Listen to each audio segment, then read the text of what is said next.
সূরা নাসের মধ্যে এত নাচ কেন? আরে নাচতে কইছে এই জন্যই তো এত নাচ। কুল আউযু বিরাব্বিন নাস, মালিকিনুন নাস। জমিয়তে ইসলামের বা কোনো বক্তব্য আজও দেখা যাচ্ছে না আবুল সরকারের বিপক্ষে, যে আবুল সরকার আল্লাহকে কটূক্তি করলো এবং কি সূরা নাসকে নিয়ে কটূক্তি করলো।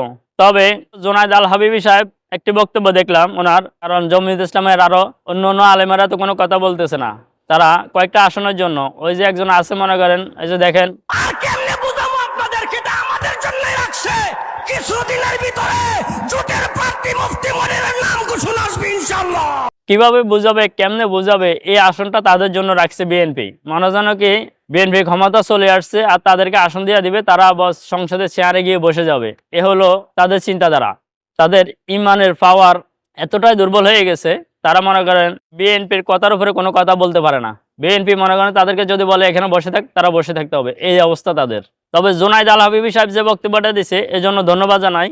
আশা করি তারা ভুল পথ থেকে ফিরে আসবেন, কারণ তারা জানে বিএনপি দলটি শরিয়া আইন মানে না এবং কি তাদের দলীয় সংবিধানে শরিয়া আইনের পক্ষে কোনো আইন নাই। মির্জা ফখরুল ইসলাম আলমগীর সাহেব বলে দিছে, অলরেডি স্পষ্টভাবে বলে দিছে। তারপরেও কেন তাদের পিছে আলেমেরা ঘুরতেছে? আসলে এটা তাদের বয়সের দোষ নাকি ইমানি পাওয়ার দুর্বল হয়ে যাওয়ার দোষ, আল্লাহ ভালো জানে।